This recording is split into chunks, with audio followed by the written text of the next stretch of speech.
Haleluya. Jadi kasihilah Tuhan Allahmu dengan segenap hatimu, segenap jiwamu, segenap akal budimu, dan segenap kekuatanmu. Itu yang paling penting. Nomor satu dalam hidup ini, kita harus mengaplikasikan itu.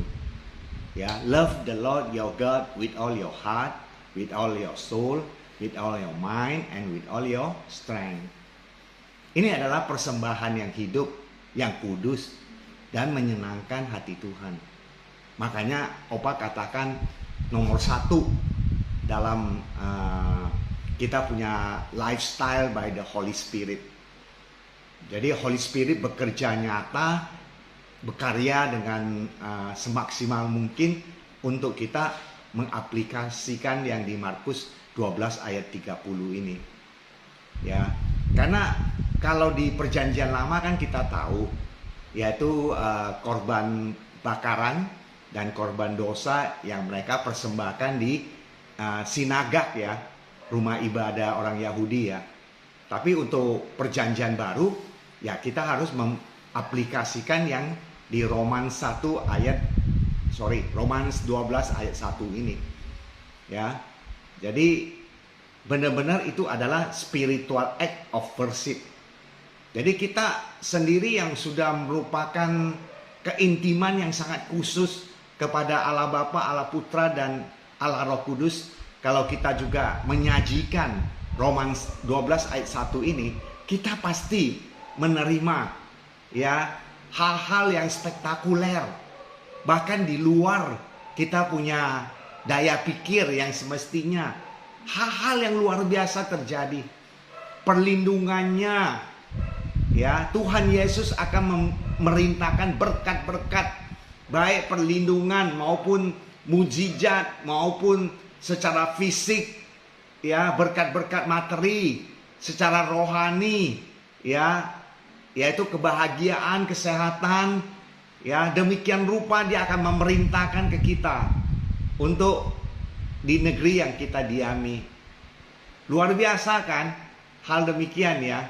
Jadi jangan forgetted lagi. Sering-sering ngomong, berseru, nyaring, dan bersembah sujud kepadanya, dan mengucapkan hal yang ada di Markus 12 ayat 30, dan lakukan hal yang ada di Romans 12 ayat 1. Sedemikian rupa, ya, sehingga vertical communication itu membuat kita mengalami internal transformation. Jadi tubuh jiwa roh kita ini benar-benar sudah bersatu padu dan dipimpin oleh kuasa ilahi Roh Kudus, ya, untuk meninggikan, memuliakan, mengagungkan Dia, ya, melalui ayat-ayat tadi yang sudah strategi dan sinerginya nyambung gitu satu dengan lain gitu, ya. Jadi gaya menyembah kita, the spiritual act of worship, itu harus efektif dan produktif, ya, setiap saat tentunya dipimpin oleh kuasa ilahi Allah Roh Kudus. Ya, dengan demikian Bapak kita yang di surga pasti Dia merespon kita dengan luar biasa, mengcover kita depan, belakang, kiri, kanan, ya, mengcover kita dengan luar biasa, yaitu melengkapi kita, menguatkan kita, dan memberi kuasa kepada kita. Dan di samping itu ada berkat-berkat yang khusus, yang luar biasa yang kita terima itu tanpa kita sadari. Kadang-kadang kita pun bisa menangis karena itu luar biasa, ya. Ya, luar biasa banget. Itu ada di Efesus 3 ayat 20. Ya, nanti dibacain, ya.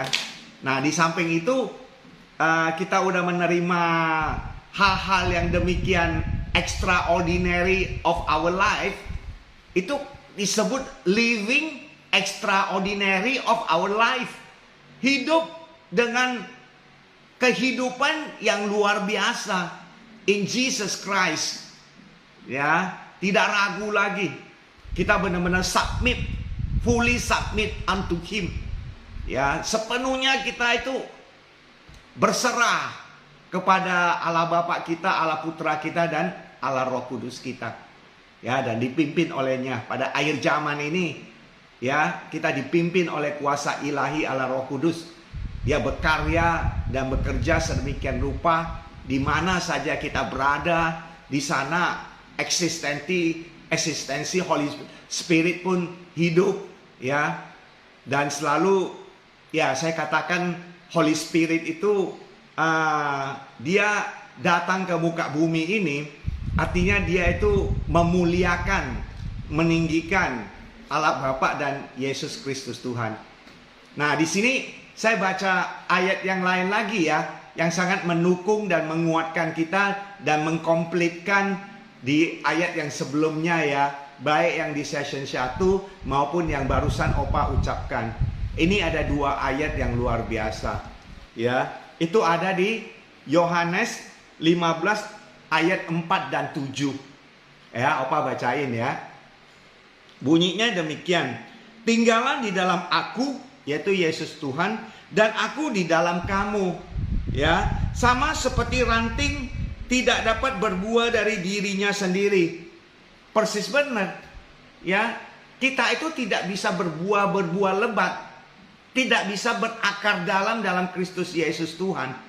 Jadi kita harus tinggallah di dalam Yesus Kristus Tuhan. Ya. Kalau ia tidak tinggal pada pohon anggur, demikian juga kamu tidak berbuah, jikalau kamu tidak tinggal di dalam aku. Ya, Opa ulangi ya. Tinggallah di dalam aku dan aku di dalam kamu. Sama seperti ranting tidak dapat berbuah dari dirinya sendiri.